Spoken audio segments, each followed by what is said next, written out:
रहमत अली एक गरीब मगर ईमानदार दुकानदार था। वो हमेशा साफ नीयत से कारोबार करता, लेकिन हाल ही में एक बड़े ताजर अकरम साहब ने उसके मुकाबले में एक शानदार दुकान खोल ली थी।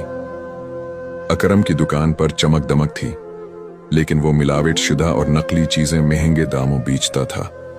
लोग रहमत अली की ईमानदारी से वाकिफ थे, मगर सस्ती चीजों के लालच में अकरम की दुकान पर जाने लगे।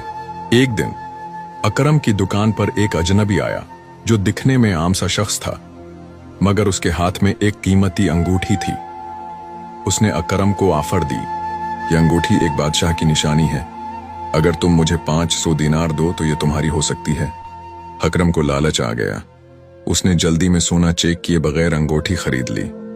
अगले दिन वो अंगूठी बेचने बाजार गया, मगर जौहरी ने बताया ये तो नकली है, एक मामूली धात के सिवा कुछ नहीं।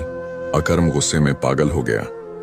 वो भागकर अपनी दुकान पहुंचा तो देखा कि वही अजनबी रहमत अली की दुकान पर बैठा मुस्कुरा रहा था। अकरम तेजी से अंदर आया और चलाया, तुमने मुझे धोखा दिया।